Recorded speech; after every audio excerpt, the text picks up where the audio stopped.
Welcome to the United States of Tiffany. Our commentary offers a humorous take on wrestling. Please note, we're not bullying or attacking the wrestlers. We're engaging with the choreographed sport and its storylines.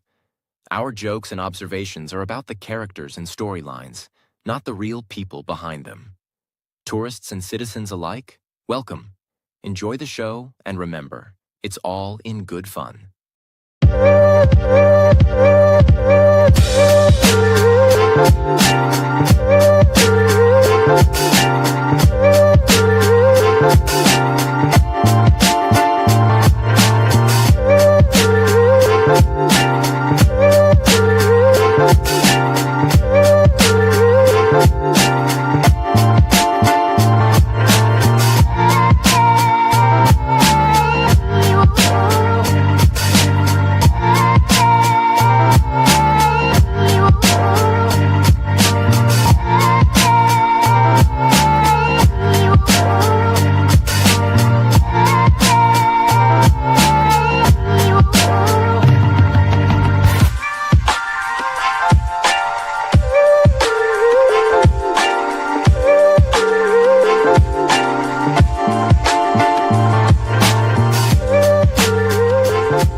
Well, hola, party peoples. I'm not going to be on here long because honestly, I do not feel like it. Smackdown wasn't bad. It actually was really good. It was entertaining. I'm just not a happy camper right now, and I don't want to ruin anybody's mood. I just want to get this done because I got to, and then we're going to proceed forward from there. So Smackdown happened. It was a pretty decent show. For the most part, what they did was to continue to give us some insight into Crown Jewel, but to also begin to start new feuds over on SmackDown. This was a better show, and it's showing that their improvements that they claim they have made are starting to become to fruition, as we can see here on with the last show we just watched. So let's get started. We're going to start off with Cody because he kicked off the show. He was by his lonesome today. There was no Seth Rollins to take him out. There was no I got a bump on my foot. There was no Seth Rollins to take him out. There was no Vision to come in and distract him. There was no Randy Orton to team up with. It was just Cody Rhodes. Cody Rhodes had a message for Seth Rollins. He didn't understand why Seth made this match any more than a sparring between champions to determine who was the better champion. Just a good sportsmanship. I'm, great and you're great. Let's see who's greater. That kind of situation.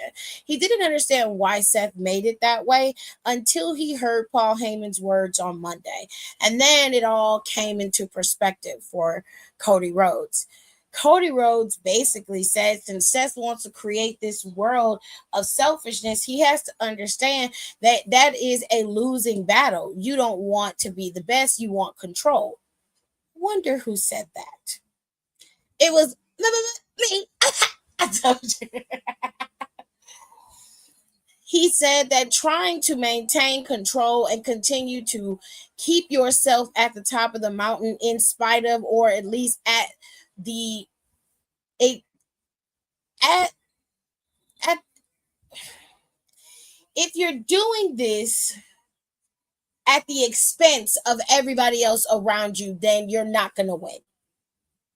He also said that if in Seth's world he is the end all be all, then who is he? Because he said, no matter what you say, you can't beat me. I am 3-0 on you, and you have yet to be able to get me on my back 1, 2, 3. You haven't been able to do it. So, of course, Cody was popping his shit. He was basically like, if you are the top of the mountain, if you are the mountain, then I must be God in your world, essentially. I must be the end all be all. I must be the wrestler. I must be the one in your world. And if that's the case, well, on Saturday in Perth, you have an uphill battle. And then he walked away. Earlier on the kickoff show, Seth Rollins was out there with the Vision and with Paul Heyman, and he said nothing. He stared at that watch and then he walked away. Now, listen to me. I want y'all to listen to me very carefully. I know the way that I want this to go. I want Seth to continue down this downward spiral. It is the only way that you can legitimately get Seth to be off his rocker, crazy, out of his mind. But not only that, you need it to continue the feud between him and Cody later on down the line. But I know that's not what they're going to do. My logic is telling me that this man is going to win this Crown Jewel Championship. Come hell or high water, by hook or crook, as my mama would say. This man is going to be your new Crown Jewel Champion.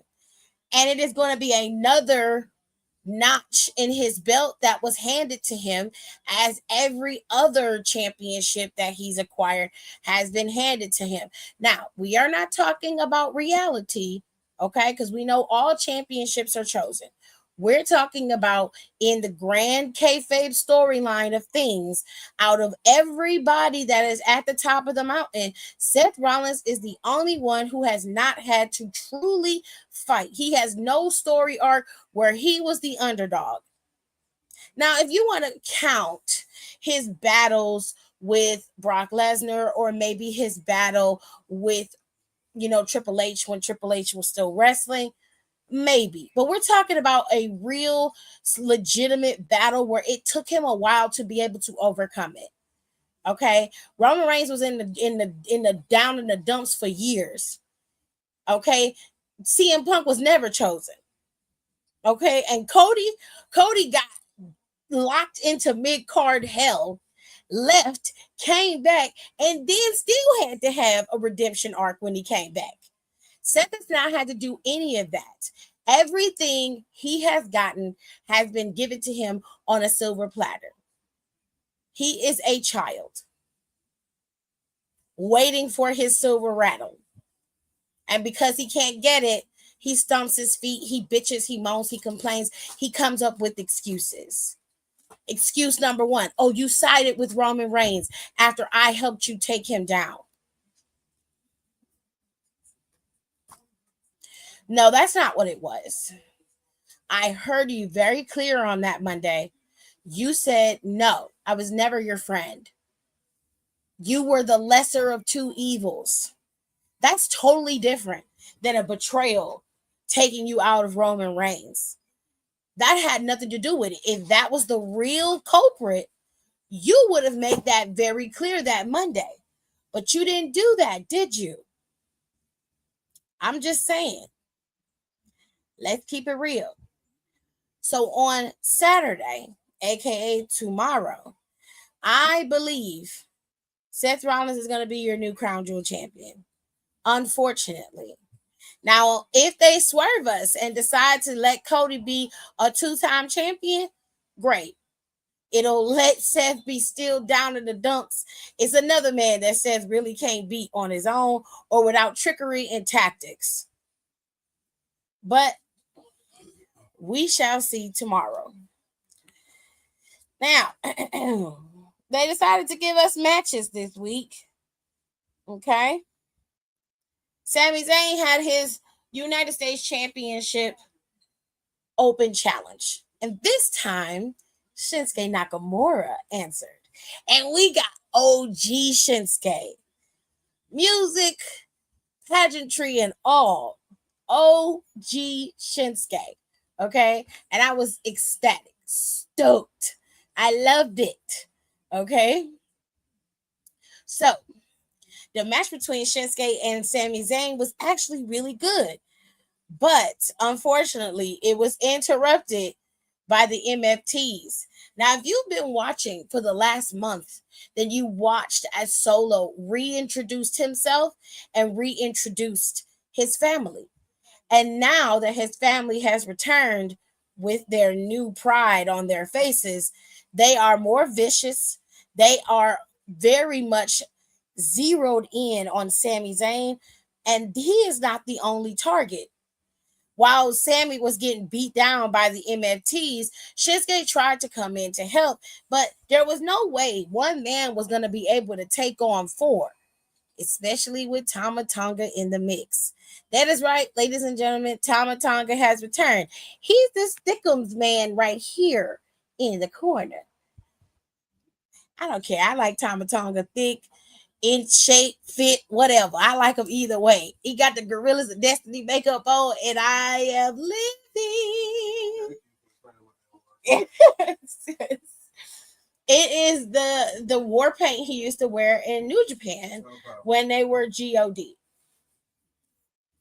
And I just want them to be God again. Because if they get to be God again, it's going to be fun times in the WWE. Okay? It's going to be fun times.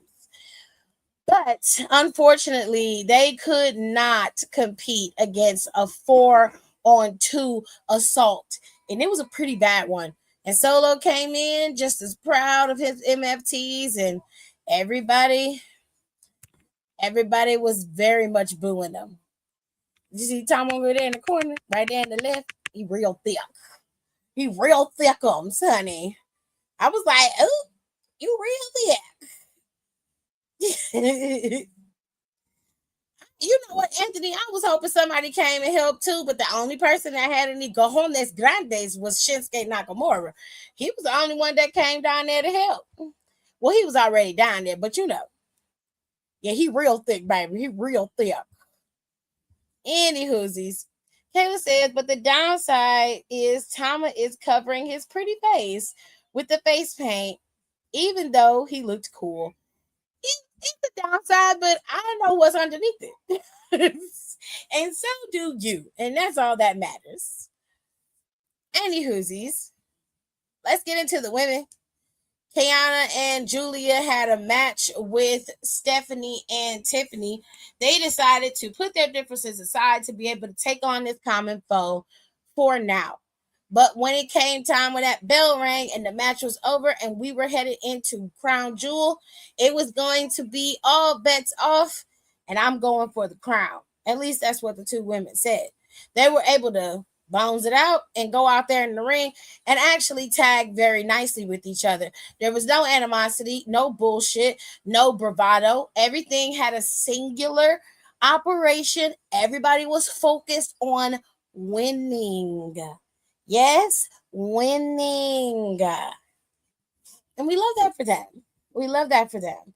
Solid match between the women. But ultimately, Tiffany Stratton was able to pick up the win in this match. Now, God knows I hope that Tiffany Stratton loses in Perth.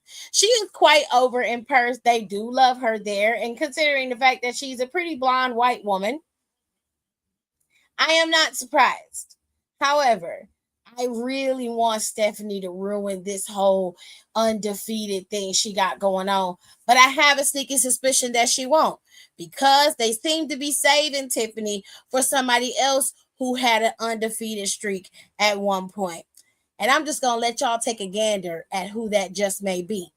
She is the fastest, the roughest, the toughest, the smartest, the quickest, the best, the EST of WWE. Mark my words. Now, let's get to the tag team championship. Unfortunately for the Street Profits, they were not able to best the Wyatt Six. Again, they were thwarted by a lot of interference. Interference coming specifically from the two other members of the Wyatt Six. You had Eric Rowan and Nikki Cross, both out there running interference. And BFAB tried to thwart Nikki Cross, but Eric Rowan caused enough of the distraction to allow Nikki Cross to be able to take out BFAB. So not only did they still have Nikki and Eric on the outside, Montez did what he could to take them out as well, but this led to him being taken out in the middle of the match. Street Profits tried their hardest to get back into the game, but unfortunately for them, they were not able to best the Wyatt Six. But again, like I told you earlier, the MFTs are not only targeting Sami Zayn with that championship, they want those tag team titles too. And the only way that they can get them is to make sure the Wyatt Six knows that they are not the only ones who are bound for championship gold. Now, we all know that the Bloodline 2.0 had the championships at one point. So, them having them again, and I think they should operate under the Freebird rule with the new with the championships. You'll never know what combination of the MFTs you'll get, especially if they plan on giving Solo back that US title. It'll be a very interesting title run for the tag team titles. Andy Hoosies, getting back to the final fight. It was the last man standing match between Aleister Black and Damian Priest. And I have to say, the two men put on quite the fight. However, Damian Priest, being the guy who had to put an exclamation point on everything, he just could not keep Aleister Black down. And unfortunately for him, Aleister had an ace in the hole in this match. Zelina Vega. You see, Aleister Black is married to Zelina Vega. And when she came out pleading for Aleister Black and pleading from Damian Priest to not, beat up her husband, Damian pretty much told her to get the hell out the way. This gave Aleister enough time to create his little fireball magic, blasted in Damian Priest's face, and, he black masked him right off the top of that roadie case. Damian fell off, burnt in the face, and writhing in pain, and could not make it to the 10 count. Therefore, Aleister Black won the match, and he will now proceed forward. Where that is, we don't know. But I am hoping that they take this in a different route rather than going the Scarlett and Karrion Kross route. Yes, Zelina Vega is a crafty individual when she's a heel. I don't think they're going to even attempt to mimic what Scarlett and Karrion Kross did. But I do think that people are going to constantly compare the two because WWE is pulling it off. And this is not going to bode well. But I am glad Zelina Vega is being used again. Zelina Vega is a commodity. She is one of the best talkers in that locker room in terms of the women.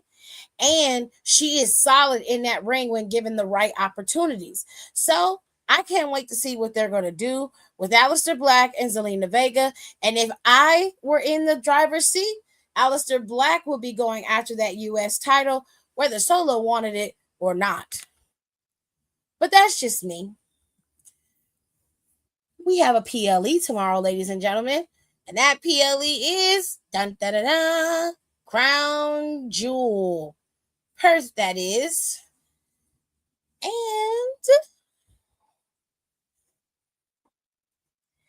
everybody's talking about it.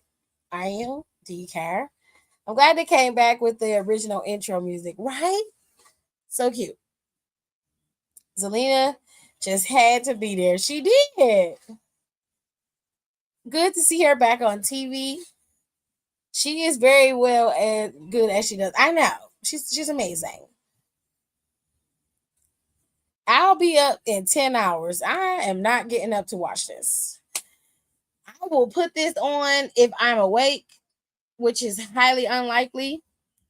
Anthony said, yes, Crown Jewel. Stephanie Velcro got the win.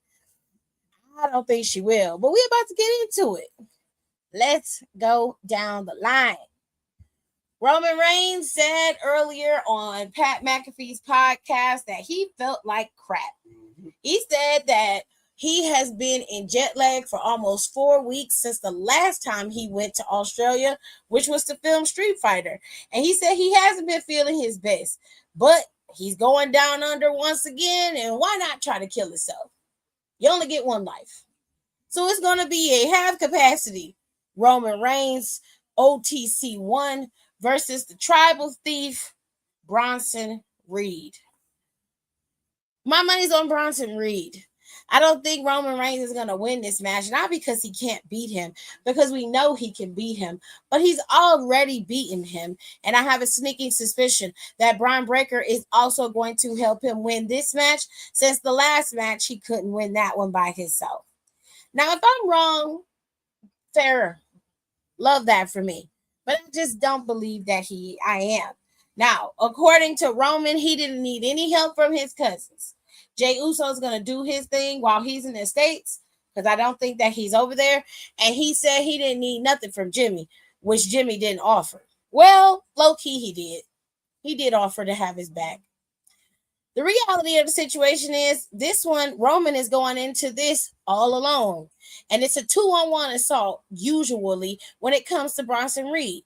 So the question is, do you believe that Roman Reigns can overcome the tsunami, or will he be consumed by it? That's up to you to decide.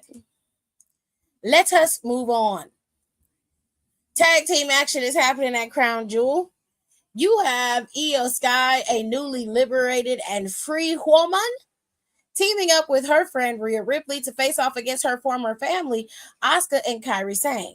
Now, earlier today on the kickoff show, Asuka basically bullied and berated Kairi Sane into telling everybody that she's not afraid of me. We're family. Just about as much as Scar was family to Simba and Mufasa. He tried to kill both of them. I'm surprised he didn't fuck with Robbie. You know how he is. You had to get him a little earth. He probably did. Anyway. Deception. Disgrace.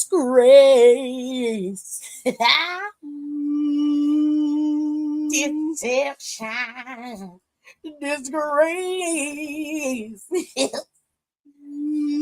Deception. Drive these into my stupidity, so sometimes they're gonna be a little break. Drive, turn the fan towards the refrigerator, please.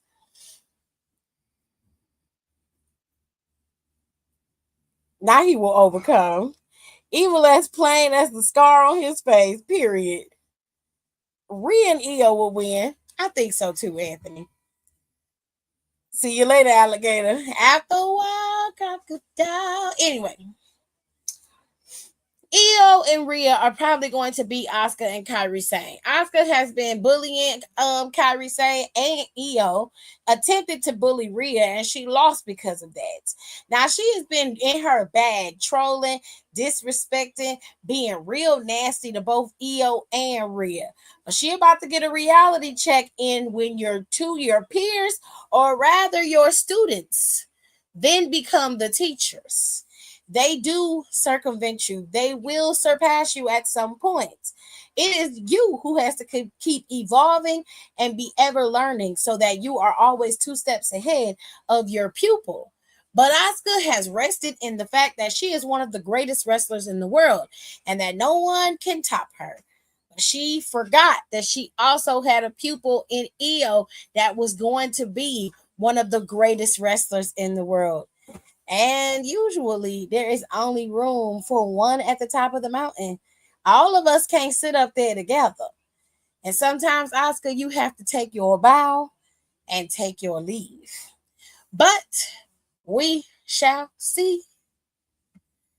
This is unrelated to Crown Jewel, but what are they doing with AJ Lee and Nikki Bella? Are they preparing them for War Games? I don't know. I really don't want to see Nikki Bella in War Games.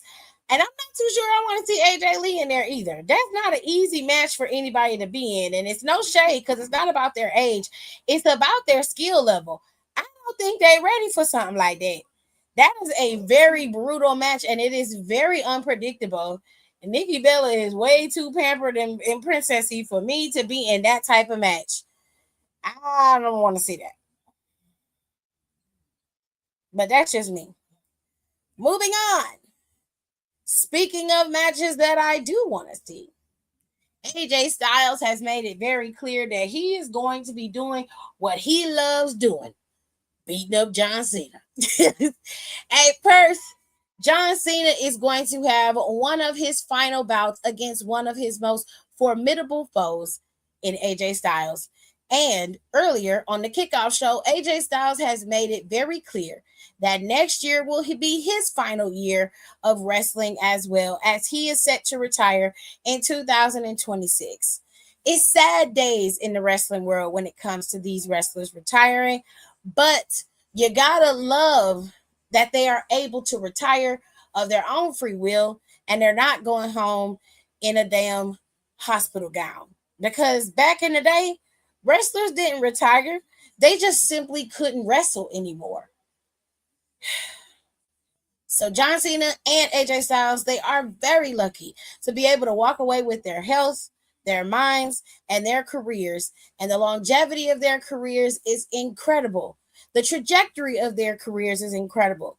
And the things that they were able to accomplish and change in this industry for the better is incredible.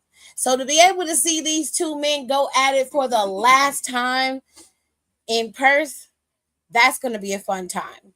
I don't care who wins this match. This one is for the fans. Now, to be fair, there's no story into this match. Stephanie Becker has won the Women's World Championship fair and square, and Tiffany Stratton has been on a roll as an undefeated champion. She is the only champion in WWE to have the longest title run currently at 250 plus days. And that number is ticking and ticking and ticking. This will only add to Tiffany Stratton's legacy or begin Stephanie Becker's legacy. Whoever wins in this match, these ladies will be on the top of the WWE industry in terms of the women, but they will also own the bragging rights over the other champion. So good luck to you both. To be honest, I would prefer it be Stephanie, but I have a sneaky suspicion that Tiffany Stratton is going to be the one to pick up the win in this fight. And finally, we have the big story here. Seth Rollins is set out to prove that one, he is the way, the truth, and the light. At least that's what he thinks. Now, Lord, please forgive me because I'm not trying to blaspheme, okay? And I don't mean he the way, the truth, and the light to you. I mean, he believes he's the way and the truth and the light when it comes to this wrestling industry. That nobody can get through and go where they're going without going through him first. He wants to be the one to determine the trajectory of where this industry will go for the next 10 years. Never mind the fact that he might not be wrestling for 10 years. No shade. I'm just saying. Cody Rhodes, on the other hand, wanted this to be a sparring match between champions to determine who really was the top guy. But Seth Rollins made it more personal than it had to be. He has been fighting for weeks internally with why he can't seem to best Cody Rhodes and why the fans seem to be so in love with his adversaries rather than him. To hear him tell it, he has given his all to this company, to the fans, and to this ring. And he doesn't understand why nobody understands his vision, why nobody sees what he sees. Cody Rhodes, on the other hand, is riding high. He has history in his back pocket. He doesn't have to worry about beating Seth Rollins because he's already beaten him on 3 separate occasions. And one of them, he wasn't even fully clear to compete. And Seth Rollins has yet to be able to pin Cody's shoulders to the mat. 1, 2, 3. So who do you pick? Do you pick the guy who is extremely desperate and on the verge of collapsing?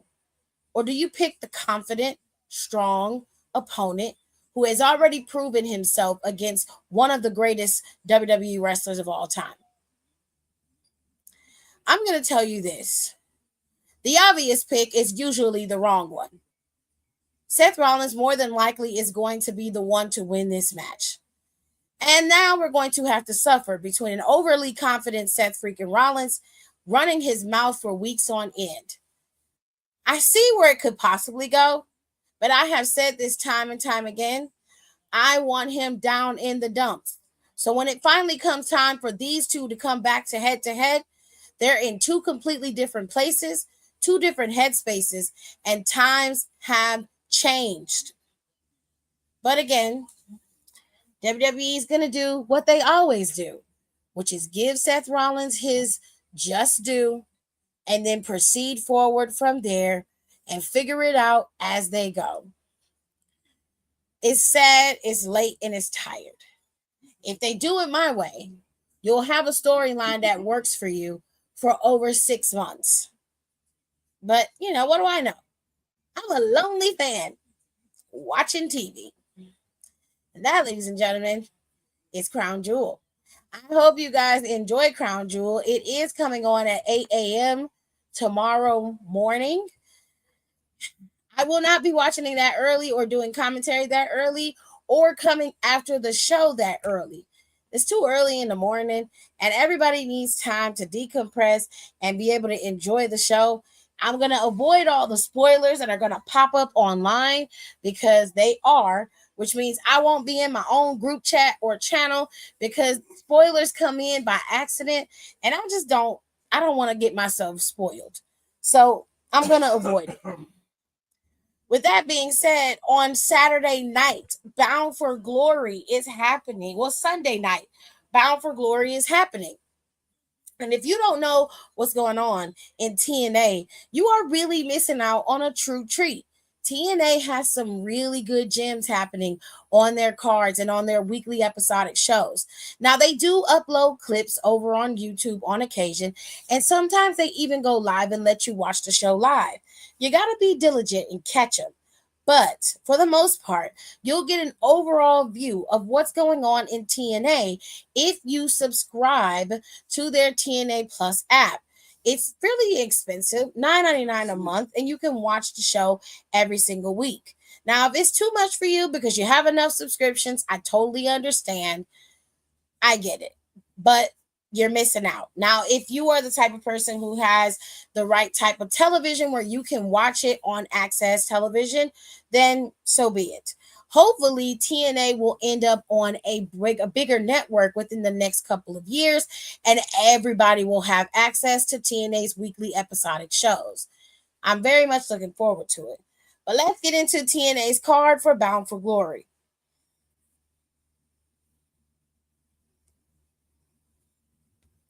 Lord, please be with us tomorrow. That's crazy. The one on the verge of crashing out. Well, fair enough. Tiffany needs your time, no morning time to yourself first. I'm going to be asleep. I'm literally going to be asleep at 8 o'clock in the morning. If I stay awake, Girl Scouts promise I won't type. Okay, Aaliyah, I appreciate that. Let's get into Bound for Glory's match card. Bound for Glory is TNA's version of a WrestleMania. This is their biggest show of the year. They have the most matches on the card, and they also have Hall of Fame inductees, which I'm going to tell you all of that right now.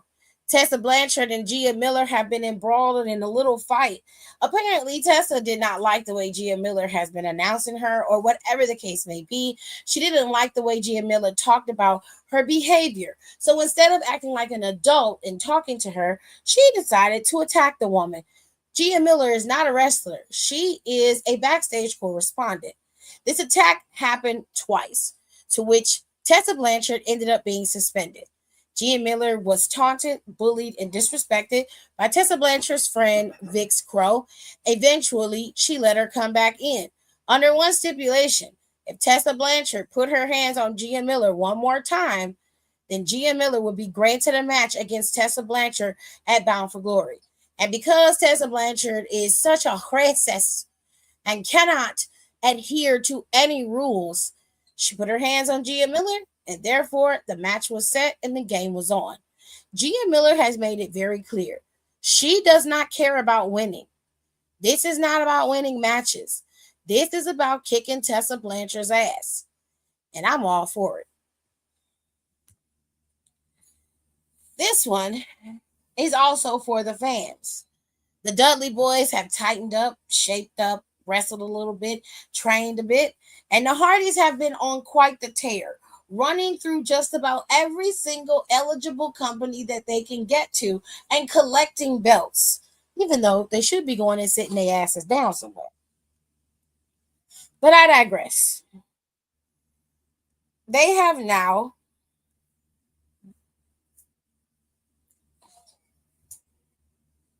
sorry, y'all.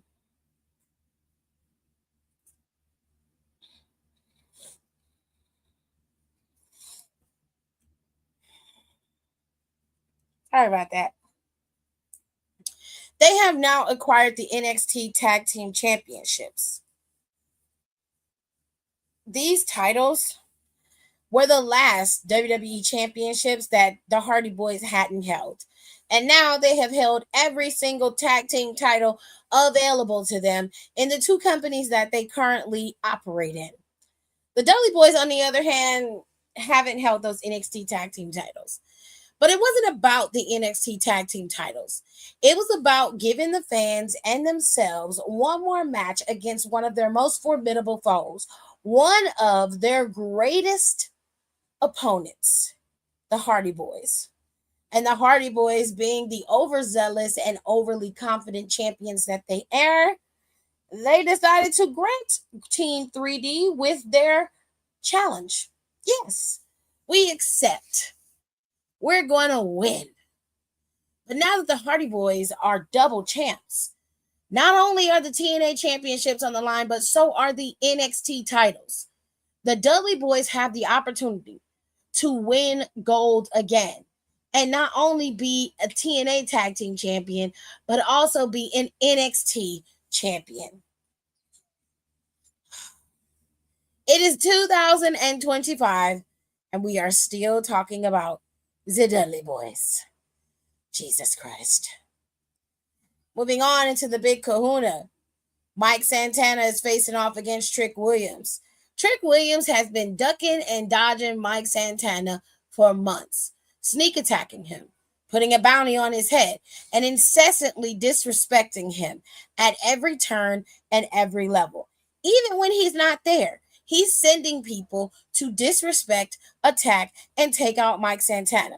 Well, Mike Santana has had it. He went to Santino and demanded a title shot. Santino granted it. And at Bound for Glory, Trick Williams has no more tricks up his sleeve. He must defend his championship one-on-one with Mike Santana. And whether Trick Williams believes it or not, Santana is a dangerous adversary. Anybody who's in the ring with him and he's trying to get this championship, and this is at one of the biggest stages in TNA, I don't see any other way that this can go other than Mike Santana walking away with that TNA World Championship. A little birdie, just to give you guys a little heads up. If you paid attention to NXT this past Tuesday, then you know for sure why Trick Williams should drop this title to Mike Santana. Not only because Mike Santana has earned it and he deserves it, and not only because Trick Williams has been running from him for months, but he looks like he's about to start up some shit with Ricky Saints. But before he does that, he's got to finish his fight with Obafemi. The Call Your Shot Gauntlet match is happening at Bound for Glory. If you don't know how this works, I'm going to give you a crash course. Two people start off this match, and at 60-second intervals, a new opponent will enter into the ring, very similar to a battle royal. You are to throw your opponents over the top rope. Once there are only two competitors left in this match, the match turns into a traditional wrestling match where you can only win by pinfall or submission or countout. So, this match usually features a lot of people who weren't necessarily booked on the card. So we'll just have to wait and see who's going to be in this match. Can't give you a prediction on that one. Hardcore war is happening between Order 4 and the System. Mustafa Ali went up against Moose to gain the advantage in this match. God knows I hope Order 4 wins because I can't stand the System. But given the fact that the System have flipped from being bad guys to good guys, and Order 4 are the... Huh? Yes! Asia champion again? Third title in 4 years. Woo! Love that for the girls. Even though their coach got ejected. It was Phoenix coach who got ejected. I am hoping Mustafa Ali and crew wins this, especially after that spectacular match Mustafa put on Tuesday and how he got robbed. That's another conversation for another day. This is the match that I'm most looking forward to. Leon Slater facing off against Javon Evans. Now, Javon Evans has been going after title, getting 2 shots against that big NXT championship and not being able to capitalize really hurt Javon Evans. But he's been able to bounce back and go back for what he knows. He's been all over the place on Smackdown, on NXT, in TNA. Javon Evans is that guy. But now he has the opportunity to beat one of the best X Division champions and the youngest X Division champion of all time. These two are some of the best high flyers in the business. So this definitely is going to be one of the best matches of the night. This alone should entice you to buy this card, okay? Because how could you not want to see Leon Slater face off against Javon Evans? This is like wrestling gold right here. Instant classic. I hope my nephew wins. As much as I love Leon Slater, I really want young nephew to be able to get a title. Even if it's for a hot minute, he would have had it. And finally, the Goyles. Indy Hartwell is facing off against Kaylani Jordan. Now, Kaylani Jordan got the opportunity to be TNA Knockouts champion due to the fact that Dana Brooke, a.k.a. Ash by Elegance, had to relinquish her title. There's been no word on to why she had to relinquish it, but I'm assuming she's injured, so that's what I'm going to leave it at. Now, Kaylani Jordan won the title in a battle royal, and she hasn't defended it against anybody. Indy Hartwell earned the right to face off against Ash by Elegance, but due to the fact that Ash by Elegance had to drop the title, Indy Hartwell now has to face off against NXT's Kaylani Jordan, the current TNA Knockouts World Champion. I think they should give the title to Indy. She's earned the right to be champion, and while I love Kaylani, she being an interim champion for TNA isn't a bad thing. And it works for Indy. She gets to go on and build this Knockouts division from the ground up. So we'll see how it goes. And finally, the Hall of Fame is happening for TNA. The beautiful people, Velvet Sky and Angelina Love, are being inducted into the TNA Hall of Fame. And our forever champ, TNA's own Mickie James, is being inducted into the Hall of Fame as well. Bound for Glory is shaping up to be a really good show. So this weekend is full of wrestling. All you have to do is pick your poison. Now, ladies and gentlemen, I'm going to get my black ass up out of here.